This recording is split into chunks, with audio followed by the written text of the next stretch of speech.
Hey, everybody. Welcome back to Big Dreams, Great Teams. I'm Paula Maidens, your CEO and Team Advisor, hiring strategist, and leadership coach. And today I want to talk about something that happens to every single business as you start to grow and scale towards that exciting $1 million revenue mark.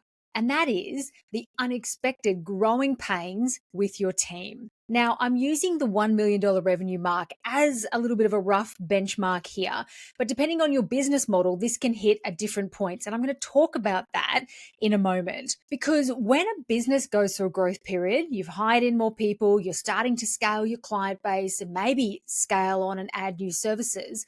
What I often hear from the business owner is that a sense of like chaos, very, very busy, like this real sense of busyness and complexity suddenly kicks into the operations of your business. And it really comes out in what you're seeing and what you're getting from your team. And often it comes as a surprise because a little while ago, that team was operating really, really well. And suddenly when you grow a little bit, they don't seem to operate as well.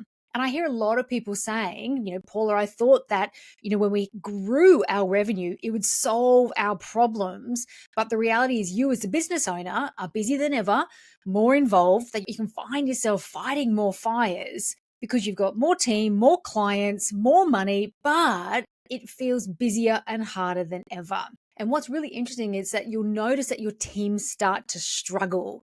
They might not seem to be enjoying things as much. There'll be more mistakes, there'll be more complexity, there'll be more confusion, and it can feel a little bit chaotic. And I bet this sounds familiar to a few of you, if not all of you.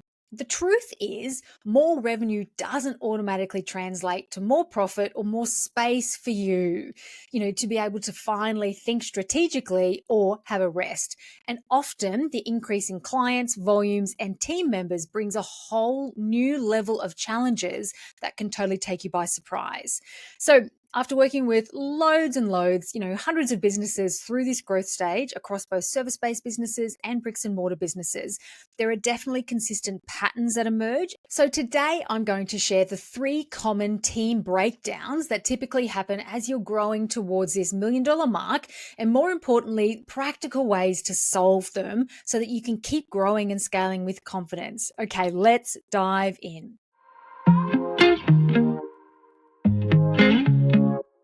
Now, let's first talk about this confusion and chaos phase, when it kicks in, and why this $1 million level is relevant, but it's not the exact number. Now, for lots of my clients and for lots of you, you might actually hit this confusion and chaos stage at, say, 500,000, based on a number of factors. For example, your team might be a group of subcontractors or part-timers. So you may tip into it earlier than the $1 million revenue because you've got more bodies than your systems can handle. Or you might have the type of business that's high volume of clients, low tickets, which might mean again that you need to expand your team than somebody who works on a low client, high ticket model. So, for example, I had a client who came to me at 800,000. And she had managed to scale all the way to that level with just a virtual assistant. And it was only at 800,000 that she started to hit these problems. Whereas I've also worked with lots of other businesses who hit these problems at sort of 3, 4, 5, 600,000 because they've got lots of part-timers or lots of subcontractors. So lots of fingers in pies, and they're dealing with the volume of clients because they had a lower ticket model. So when you're growing and scaling your business, whether you've gotten to 500,000, a million, or 1.5 million, it's obviously a huge achievement, and it's absolutely deserving of all the celebrations in the world. And it's also the time with that growth that will come unexpected challenges and growing pains with the way your team has previously operated. And that's what I want to talk about today, because frankly, we talk a lot and we see a lot of people talking a lot about the revenue and the sales and the marketing and all the things, but not so much about the evolution of your team and the trickiness that can come and the changes that are required in the way your team operates to support this front end revenue growth. Okay, so let's dive in. The 3 common things that will break down in your business as you grow. We're going to talk about why they break, the symptoms that tell you it's happening, and of course, the practical things that you can start to do about it so it can start to feel better fast. So, the first breakdown that I consistently see is around communication. And that is that the communication systems that worked for you in a perfectly fine way before suddenly start showing cracks.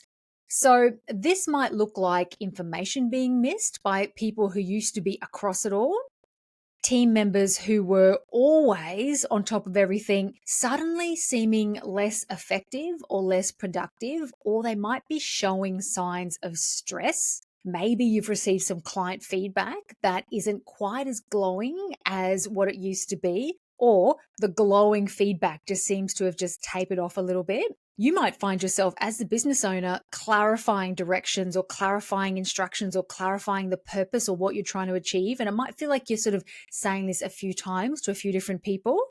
And your personal inbox or Slack channel and your calendar is getting full of meeting requests or approval requests. And it feels like more so than before.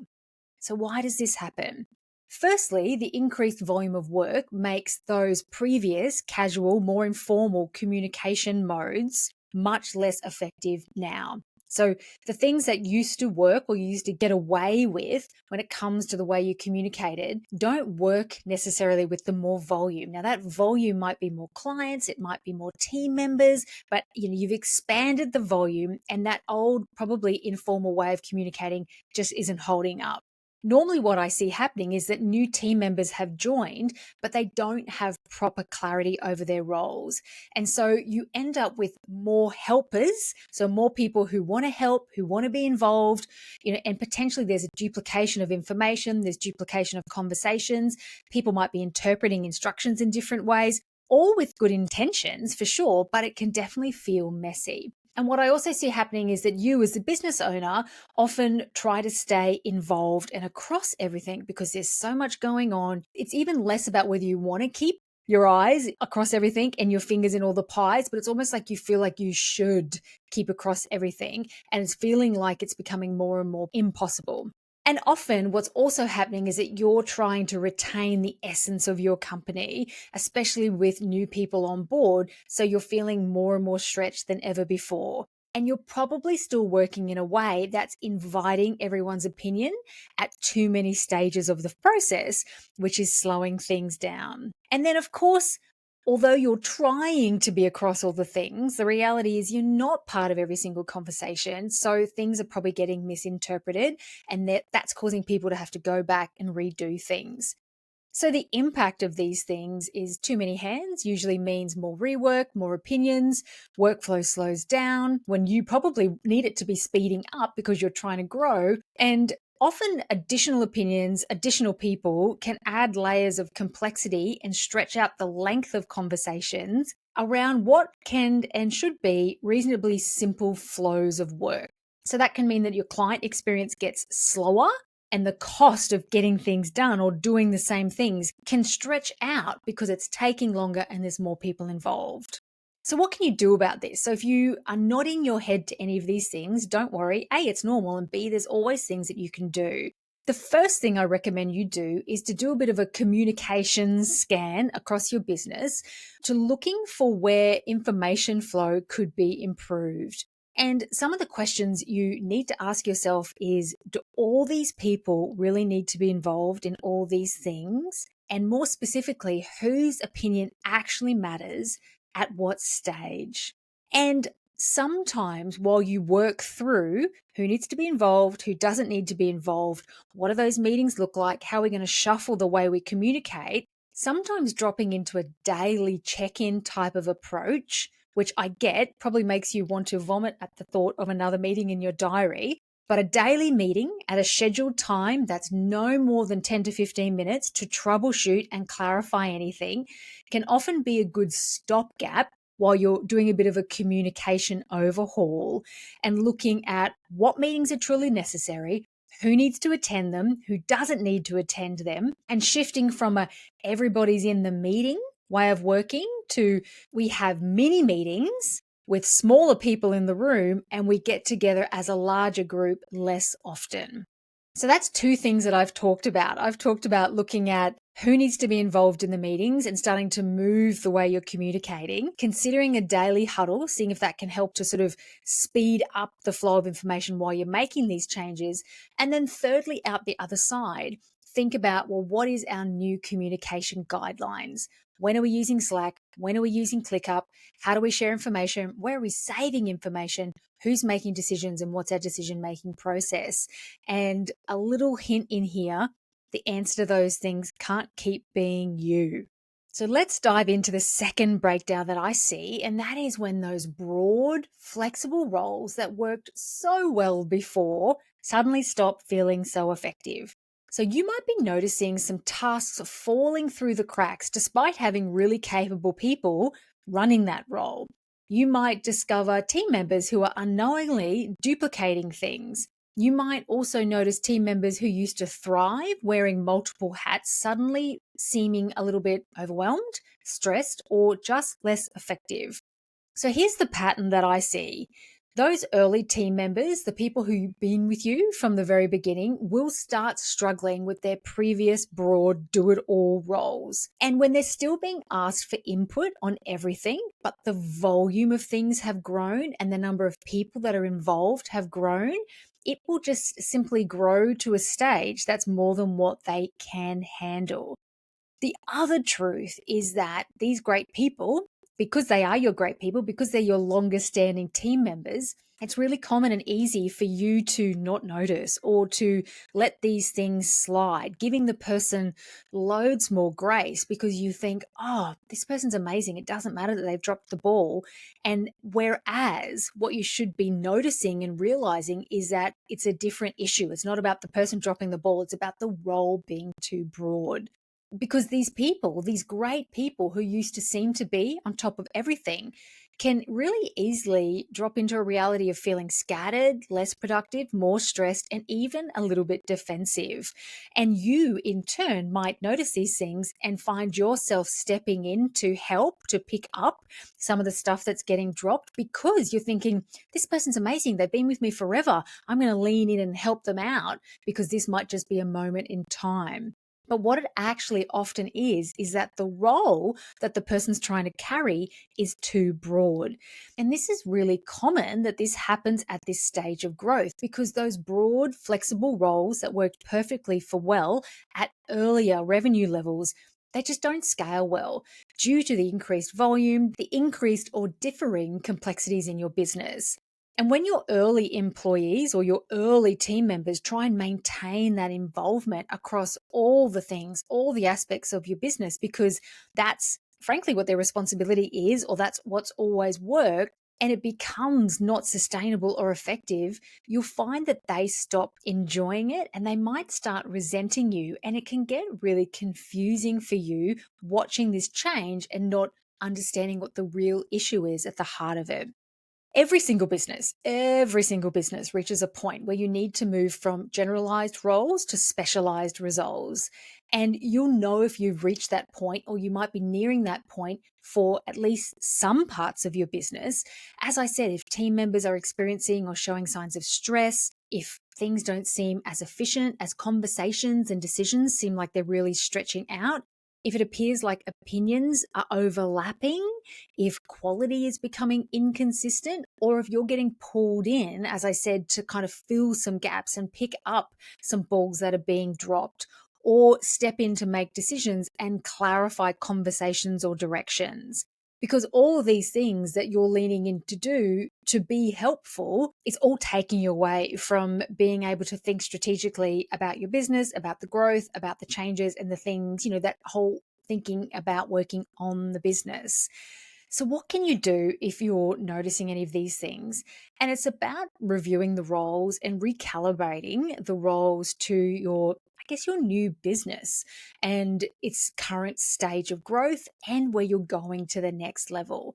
So this means looking at people's workload. It means grouping skills and experience together and thinking about like buckets of decision making areas and authority that you can hand to people so that people can work in a more autonomous way. So in other words, we want to think about what decisions can I hand to somebody that I don't need to be involved in anymore, and who has the right level of knowledge and experience and skills to hold that level of decision making. And maybe other people in the business go to them, or maybe they just hold the decision making for themselves. They run their role, they make decisions about all the things that come up. So this is very much about acknowledging the business has grown, as opposed to it being a reflection on the person not being able to do the role. It's like, okay, well, the business's requirements has changed. Once upon a time, you used to cover all of this, and now we want you really just focusing on this and owning it and taking responsibility for it and making these decisions here. And yes, it's definitely a process, and it's not something that you race out and you do in an afternoon or overnight. It requires lots of thought, lots of conversations. It does take time, and it requires you to shift your thinking to like redesigning and designing roles around specific outcomes and not just areas of responsibility, because it's, what is the outcome we want this person to bring to the business? What outcome is this person going to support the business to achieve? What decision making authority do they need to hold to be able to do that? And what are the responsibilities that fall within that? And as I said before, every business will reach this point where generalist roles no longer work. And often it's, one side of the business, one section of the business, maybe it's customer service, maybe it's the marketing side that can no longer be generally lumped in with the admin, et cetera, et cetera. But you'll start to see this happen where you'll need to like siphon off particular roles and go, okay, now this is a specialist area that requires, more focus, more attention, often different skills. And with that, you hand over certain decision-making responsibility.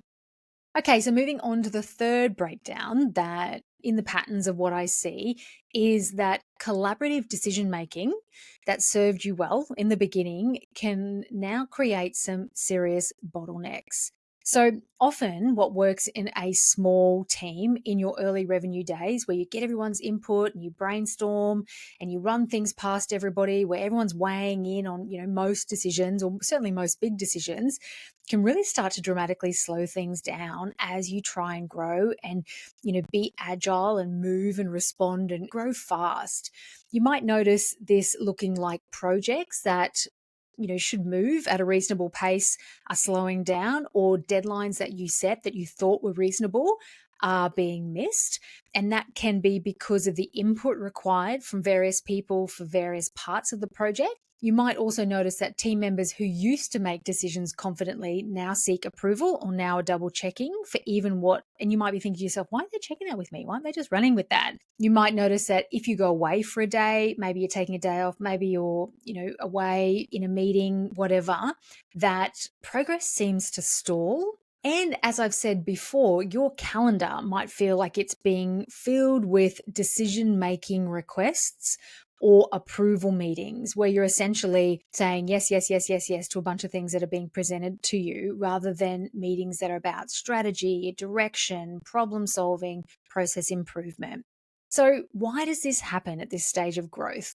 And it's interesting because, you read every single job advertisement, and every single business owner I talk to wants a collaborative culture, in inverted commas. But it's how that collaboration works that needs to change. And the way that you work collaboratively in your earlier days of business with lower volume, lower revenue levels, that mode of operandi can easily turn into like a dependency challenge once you've grown and your volume is expanding. What once was a small, well-oiled machine of team members who used to discuss, decide, and execute can turn into quite a clunky, slow team who bounce things around, and it feels like it goes round and round in circles, where people are putting thoughts and questions out there, but nobody's really making a decision and running with something and taking it through to the end until you step in and be like, do this, do this, do this. And typically, this is because, we don't really have a proper decision-making framework. And what worked in a casual, collaborative, small group way isn't really working now.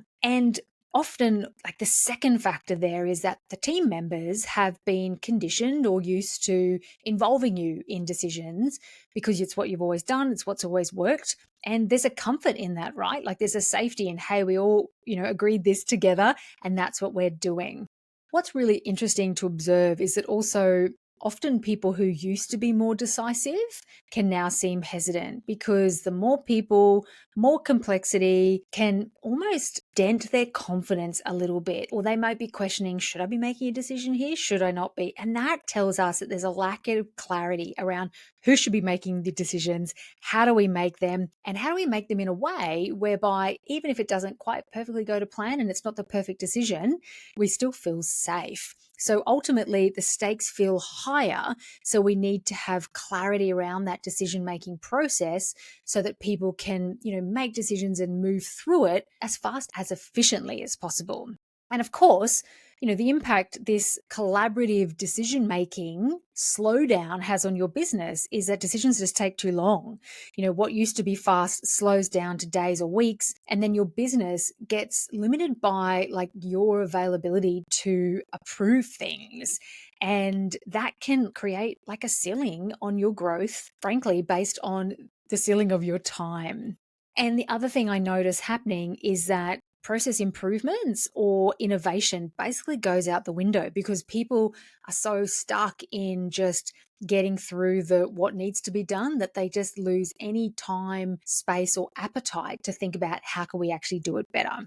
So, what can you do about this? If any of these things ring true, then the first thing I would suggest that you do is you think about, well, what are the decisions that I've had to make in the last day, in the last week, in the last month that I didn't need to be involved in? And hand them over as soon as you can and create really clear decision-making framework on that. If you need to do this, go to this person. If you need to do this, you can decide this up to this point. So that is what clear decision-making authority is. Who can decide what, when, and who can go to that person or who can decide that for themselves in various situations and when you want to get pulled in. So an exception to that looks like this. This is when I would want you to interrupt me, reach out to me, etc., etc. And it's a matter of you also like letting go of the fear of not being involved in all the things, which is why if you can just think back over to the last day, week, month, and these are probably the things that you just flew through and didn't even really give too much thought to. What are the things that people checked with me? What is the approval I needed to give? What are the decisions I needed to make? Which frankly, I didn't need to. Okay, cool. It might be, when can people send reminders? Can people chase things? It might be like, inputting things. It might be refunds. There's lots of little things that you'll probably find that you're involved in that you don't need to be. And if there's a fear within you about handing things over, then start small. Think of some small, safe things that you can hand over. Get really, really clear, hand them over and start to flex that muscle. And the key is being explicit. What decisions need your input and what decision does somebody have the authority to run with and maybe just give you a heads up afterwards. And when somebody comes to you for a decision or for a check or to get approval on something which you would have been okay with them deciding for themselves, rather than answering it, ask them, what do you think we should do to support them to build their thinking muscle? And in turn, you're helping them to flex their decision-making muscle and create that safety by assuring them and going, great, it's exactly what I would have said, go for it. And then eventually, once you've handed over decision-making authority, everyone's feeling safe, even if things don't go perfectly to plan, then your focus can shift to, okay, well, how do we recognize and celebrate this independent decision-making, this risk-taking decision-making, even if the outcomes aren't perfect? And that's the way you can shift to a culture where the default is, people taking responsibility and really owning their roles and their areas rather than like canvassing opinions and, that going with the group think. Okay, so that's the three big breakdowns that I see happening. We've talked about communication systems that used to work, no longer working. We've talked about broad roles that used to work, no longer working. And we've talked about, decision-making, the collaborative decision-making no longer working at this new level of business. So here are some questions that I'm going to leave you with to get you reflecting on where this might be showing up in your business. So here we go. How many decisions have been delayed recently because people needed your input? How many meetings are happening? Or when was the last time a meeting happened where there was more people in the meeting that was actually needed based on what was discussed? Do you have any team members who used to feel highly efficient but now seem a little bit stressed or stretched too thin? Are you finding yourself clarifying information to different people? Do you get a sense that Some people are trying to stay too involved across too many things in the business. And if that's the case, are they doing it because it makes you feel safe, that person trying to be across everything, or because they're trying to hold on? If you stepped back from the day-to-day operations for a day or for a week, would your team be empowered to make decisions, or would they just hold until you were back? And what decisions would be okay for them to make without you? So there are some beautiful reflective questions which will give you a starting point. So you might want to hit rewind and play them again and make some notes. And I want you to remember that all of this is completely normal. It's just reflective of the growth of your business, and it's just signs that the way your team is operating needs to evolve to meet the new level of growth in your business.